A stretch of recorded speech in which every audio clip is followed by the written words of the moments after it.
Oi gente, eu sou a Gabi. E eu sou a Larissa. Bem-vindos a mais um vídeo do Veda. E hoje a gente vai falar de alguns livros que são... YA. que já fazem adulto. Pensar. Na verdade, livros que tratam de preconceitos. O primeiro livro que a gente colocou na nossa lista foi 15 Dias, do Vitor Martins, do canal Vitor Martins, sabe? É, o famosinho. Esse você leu também, né? Eu li... Gente, eu preciso dizer que eu berrei.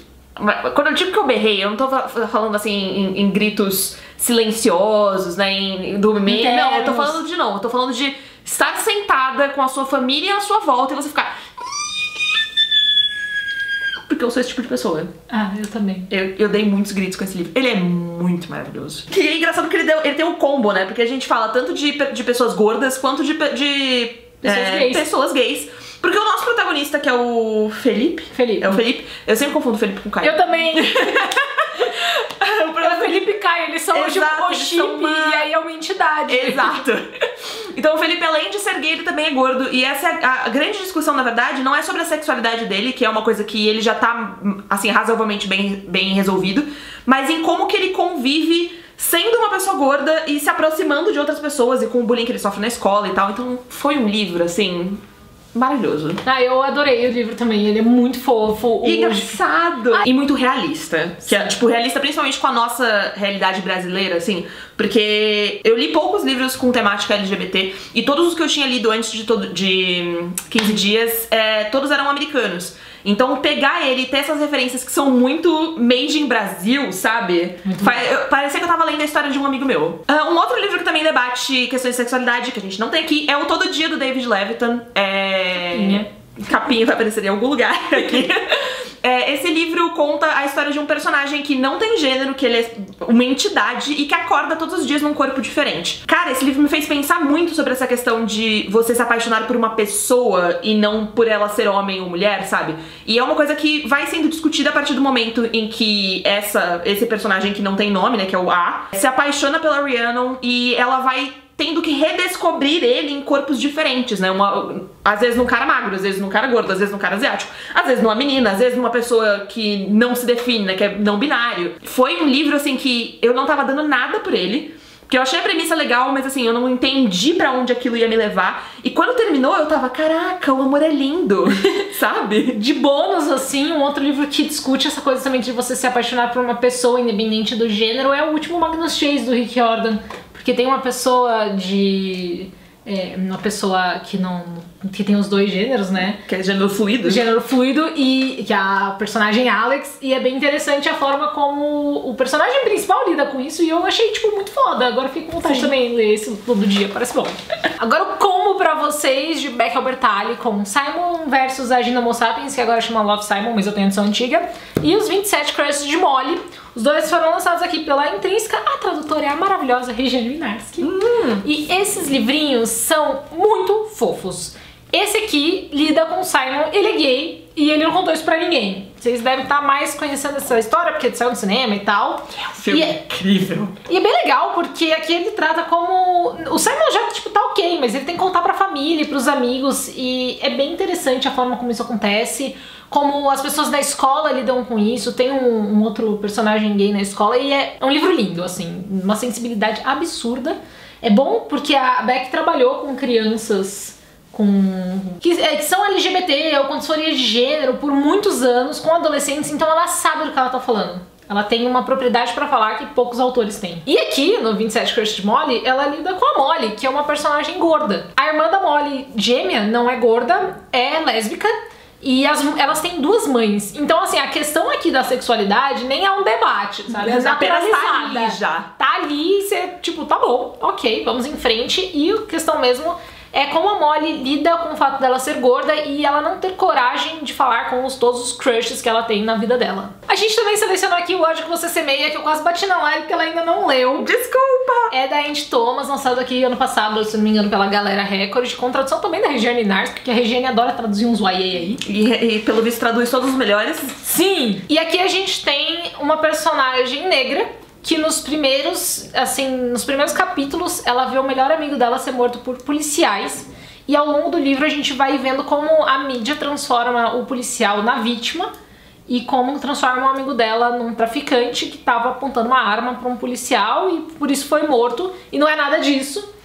E lida também com o racismo no dia a dia dela, na escola que ela estuda, que só tem pessoas brancas, como ela muda pra ir pra escola e pra lidar com as pessoas do bairro dela, como ela lida com o tio dela, que é policial. E é um livro muito pesado, muito bonito, tá sendo adaptado pro cinema. E, cara, esse é um dos livros que eu li ano passado, que sabe quando você lê o livro você fica angustiado, mas ao mesmo tempo você fala que história bonita. Foi esse livro e, cara, recomendadíssimo. Fazendo um bônus, porque eu lembrei de um agora, enquanto a gente tava falando sobre esse livro, um dos primeiros livros que eu li que tratava desse debate racial, que eu não sei, hoje em dia pode ser um daqueles livros que não passa no teste dos 15 anos, mas na época que eu li me impactou muito, que é O Irmão Negro, do Valcir Carrasco, que conta a história de uma família branca que adota um menino negro.